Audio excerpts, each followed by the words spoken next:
नमस्कार दोस्तों, stock market studies में फिर से एक बार आपको बहुत-बहुत स्वागत है। तो आज मैं फिर से आपके सामने कुछ इम्पोर्टेंस कंपनी का अपडेट शेयर करने वाला हूँ। तो इस वीडियो को पूरा लास्ट तक देखिएगा और अभी तक अपने चैनल को सब्सक्राइब नहीं किया तो ज़रूर कर लीजिएगा। कंटिन्यूअसली इन्फॉर्मेशन और अपडेट्स पाने के लिए चैनल के ऊपर बने रहिएगा। तो चलो देख लेते हैं कौन-सा कंपनी है इस वीडियो के अंदर। फर्स्ट जो कंपनी है जिसके बारे में बात करूँ उसका नाम है राजेश एक्सपोर्ट लिमिटेड। देखिए राजेश एक्सपोर्ट लिमिटेड आप सभी जानते हैं एक ऐसे कंपनी है जिसके ऊपर बहुत सारे लोगों का डाउट्स है, बहुत सारे लोगों का कमेंट्स भी है, क्वेश्चंस भी है। हाँ, मैं जानता हूँ क्योंकि इस कंपनी लगातार 52 वीक लो ब्रेक करते चले जा रहे हैं, मतलब लगातार गिरते चले जा रहे हैं।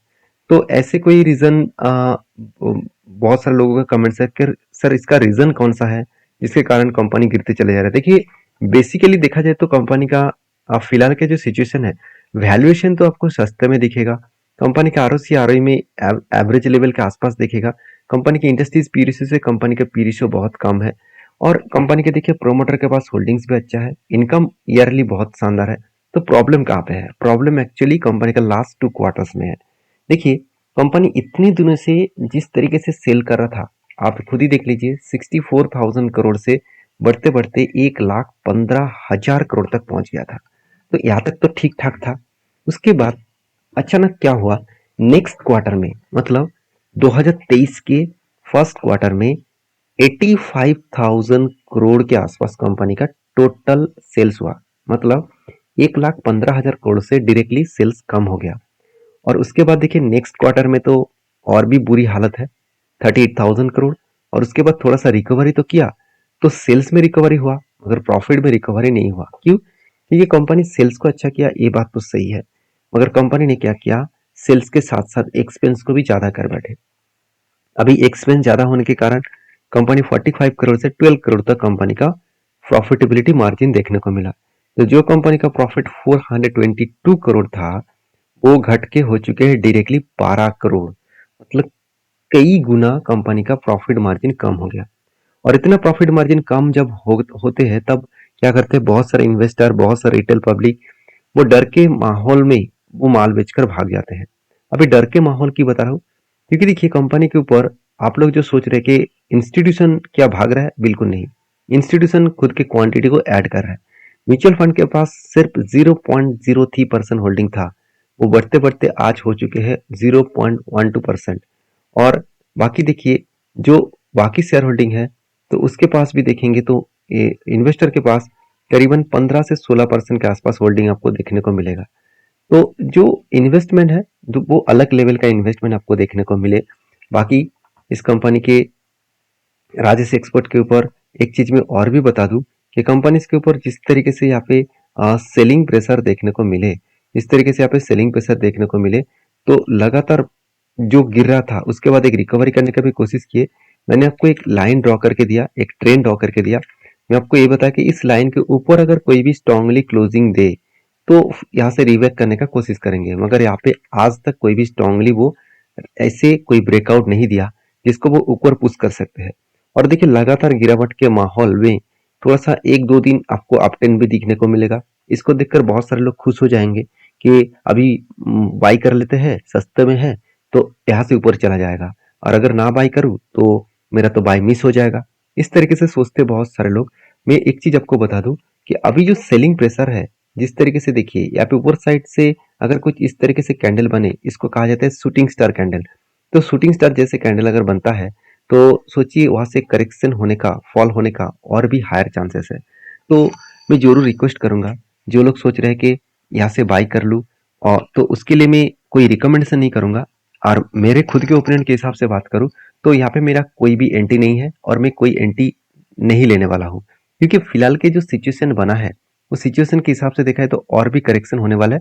और मैं पहले ही बोल चुका हूँ इसका जो लेवल्स है 240 से लेकर 225 लेवल, ये जो लेवल है इस लेवल इसका स्ट्रांगली लेवल है, इस लेवल तक आने का वो हायर कोशिश करेंगे। बाकी आपके क्या ओपिनियन है जरूर कमेंट्स करके बताना। नेक्स्ट जो कंपनी है उसके बारे में चर्चा करूँ, उसका नाम है 197 कम्युनिकेशन लिमिटेड। देखिए 197 कम्युनिकेशन लिमिटेड, बहुत दोस्तों ने मुझे कमेंट्स किए, बहुत सारे कमेंट्स मुझे आया है कि सर 197 कम्युनिकेशन बहुत नीचे है, क्या इस जगह पे बाई करना चाहिए। देखिए बाई करना चाहिए, सेल करना चाहिए, ये बात कहने से पहले एक बात को आप मुझे क्वेश्चन के आंसर जरूर कमेंट्स के हिसाब से देना। क्या कोई लॉस मेकिंग कंपनी के ऊपर निवेश करना चाहिए? अगर बोला जाए कि आपका दोस्त का बिजनेस है और आपका दोस्त का बिजनेस में आपका दोस्त बोल रहा है कि मुझे पैसा दो बिजनेस के ऊपर, तो जितना पैसा तुम देने वाले हो उसका परसेंटेज के हिसाब से मैं तुमको प्रॉफिट देने वाला हूँ। तो आप पहले चेक करेंगे कि आपके दोस्त का बिजनेस प्रॉफिटेबल है कि नहीं। आप देखेंगे कि वो खुद लॉसेस में है, खुद के ऊपर बहुत बड़ा लोन भी है, लॉसेस भी है, कंपनी प्रॉफिट नहीं कर पा रहा है। तो क्या आप उस दोस्तों को पैसा देने वाले हैं? हाँ, दोस्ती के नाते आप जरूर पैसा दे देंगे। क्या आप उससे एक्सपेक्ट करेंगे कि हाँ वो मेरे पैसे देने के बाद ही प्रॉफिट हो जाएगा? ऐसे बिल्कुल नहीं। तो देखिए इसी तरीके से सिचुएशन यहाँ पे भी बनता हुआ देखने को मिले। कंपनी के सेल्स में कोई भी कमियां नहीं है, कंपनी कंटिन्यूसली सेल्स को मेंटेन कर रहा है। अभी कंपनी के एक्सपेंस के बारे में बात करो, एक्सपेंस इतना ज्यादा हो रहा है जिसके चलते कंपनी का नेट प्रॉफिट बिग लॉसेस में है। अब इस कंपनी के लॉसेस होने के रीजन कौन सा है? कंपनी की एक्सपेंस जो हो रहा है, एक्सपेंस कहाँ से हो रहा है? ध्यान से देखिएगा इस चीज को।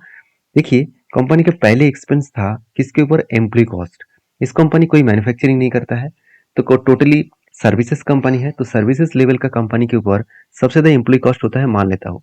फिर भी किसी कंपनी के ऊपर एम्प्लॉय कॉस्ट 53% है, ये मुझे बहुत बड़ा नेगेटिव पॉइंट्स और वीकनेस पॉइंट लगा। इसके चलते मैं इस कंपनी के ऊपर ट्रेड अभी तक एक बार भी नहीं लिया, कोई भी मेरा इन्वेस्टमेंट नहीं है और मैं इन्वेस्टमेंट करने भी नहीं वाला हूँ, क्योंकि जो कंपनी लॉस मेकिंग है और दूसरी बात जिस कंपनी का जिस सेगमेंट प्रॉफिटेबल में था उस सेगमेंट को आरबीआई ने बंद कर दिया, तो क्या वो कंपनी सस्टेन कर पाएंगे? इस कंपनी का सिर्फ एक ही प्रोजेक्ट प्रॉफिटेबल में था, वो है पेटीएम पेमेंट बैंक।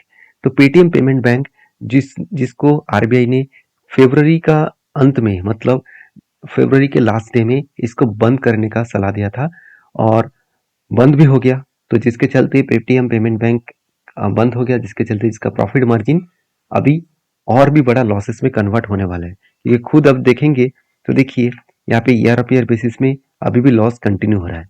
तो कहने का मतलब है जो लोग सोच रहे हैं कि पेटीएम के ऊपर इतना सस्ते में प्राइस मिल रहा है, इतने बड़े क्रैश हो चुके हैं और आज एकदम लो लेवल में मिल रहा है, तो इस जगह से अगर बाई कर लूँ और यहाँ से अगर टॉप लेवल तक चला जाए तो मुझे तो 150% का रिटर्न मिलेगा। इसको सोचकर देखकर इतना मत खुश हो जाना। हाँ, मान लेता हूँ फ्यूचर में शायद वो जा सकते हैं, वो अलग बात है, मगर जानबूझकर किसी आग में कूदना ठीक नहीं होगा। तो मैं जरूर कहूंगा मेरे ओपिनियन के हिसाब से मैं इस कंपनी के ऊपर कोई ट्रेड नहीं लेने वाला हूँ, क्योंकि जिस तरीके से सेलिंग प्रेशर है और जिस तरीके से लोअर सर्किट मतलब सॉरी लोअर लेवल को वो कंटिन्यू कर रहे हैं, मतलब यहाँ से अगर रेंज को ड्रॉ करूँ तो इस लेवल को वो कंटिन्यू कर रहे हैं और नीचे आने की कोशिश कर रहे हैं और वॉल्यूम भी देखिए उतना खास नहीं है। जो लोग सोच रहे हैं कि वॉल्यूम के अच्छा खासा ग्रोथ होना चाहिए, यहाँ पे देखिए वॉल्यूम अच्छा खासा हुआ था तो ऊपर गया था, उसके बाद देखिए वॉल्यूम वीक हो गया, इसका मतलब सेलर प्रेशर अभी भी है। तो शायद यहाँ से रीबैक करने के बाद 442 लेवल तक जाने का कोशिश करेंगे। यहाँ से टच करने के बाद फिर से क्रैश होने का चांसेस है। बाकी फिलहाल के लिए जब कोई सिचुएशन बनेगा तो मैं अपडेट आपको कंटिन्यू देता रहूंगा। आपके क्या ओपिनियन है जरूर कमेंट्स करके बताना। नेक्स्ट जो कंपनी है उसका नाम है जोमेटो। देखिए जोमेटो के ऊपर सबसे पहले मैं टेक्निकली चार्ट पैटर्न के बारे में शेयर करूंगा। देखिए इसका जो बीच में एक एंटी बना था, कुछ इस तरीके से शोल्डर कम हेड कम शोल्डर बना, फाइनली यहाँ पे ब्रेकआउट हुआ और 58% का टारगेट मिला था सिर्फ 150 दिनों में, मतलब 5 मंथ्स में 58% के आसपास प्रॉफिट मिला था। एक अलग लेवल का प्रॉफिटेबिलिटी ग्रोथ मिला था। अभी क्वेश्चन ये है कि सर इसके ऊपर क्या फिर से कोई फ्रेश एंटी बन आप लेने वाले हैं? हाँ बिल्कुल लेने वाला हूँ। मैं एक बार आपको यहाँ पे चार्ट पैटर्न ओपन करके दिखा देता हूँ। तो जोमेटो के ऊपर मैंने जब चार्ट पैटर्न ओपन किया, ध्यान दीजिएगा यहाँ पे लंबा जर्नी, मतलब जब इसका लाइफ टाइम हाई था उसी लेवल से देखे तो बिग कप बना और उसके बाद एक छोटा सा क्या बना, एक हैंडल पैटर्न क्रिएट हुआ। तो कफ विथ हैंडल पैटर्न बनने के बाद यहाँ पे ब्रेकआउट होने का कोशिश कर रहा है। तो ब्रेकआउट होने का कोशिश कर रहे हैं मतलब क्या है, यहाँ से इस लेवल को वो ब्रेकआउट करने का कोशिश करेंगे, उसके बाद अगर कंफर्मेशन करे तब मैं एंट्री लेने वाला हूँ। तो यहाँ पे आज तक कोई ब्रेकआउट हुआ नहीं, तो ब्रेकआउट जब बनेगा उसके बाद जो कंफर्मेशन मिलेगा तब मैं यहाँ पे एंट्री लेने वाला हूँ।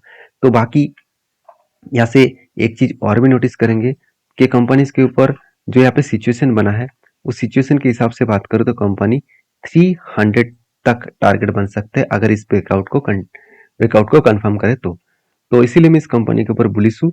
और बाकी फिलहाल के लिए जो मार्केट का सिचुएशन है उस सिचुएशन के हिसाब से बात करूँ तो मार्केट दिन के दिन वोलेटिलिटी के हिसाब से चल रहा है। तो मार्च मंथ मैं पहले बोल चुका हूँ, मार्च टू अप्रैल मंथ तक आपको इस तरीके से वोलेटिलिटी दिखेगा, क्योंकि ईयर एंडिंग पीरियड में और जब इलेक्शन का माहौल है उस टाइम में मार्केट में इस तरीके से वोलेटिलिटी आपको सहना पड़ेगा। और इसी टाइम में आपका पेशेंस का इम्तिहान भी होगा कि किस तरीके से आप पेशेंट के साथ बने रह सकते हैं। बाकी आपके क्या ओपिनियन है जरूर मुझे कमेंट्स करना, और आपका किस कंपनी के ऊपर अपडेट चाहिए वो भी मुझे कमेंट्स करके बता सकते हैं। मेरे तरफ से किसी भी कंपनी के ऊपर बाई सेल का रिकमेंडेशन नहीं है। अगर किसी कंपनी के ऊपर काम करना है तो आपके जो एडवाइजर है उसके साथ बातचीत करके काम करिए। तो मिलते हैं नेक्स्ट वीडियो में, तब तक के लिए धन्यवाद।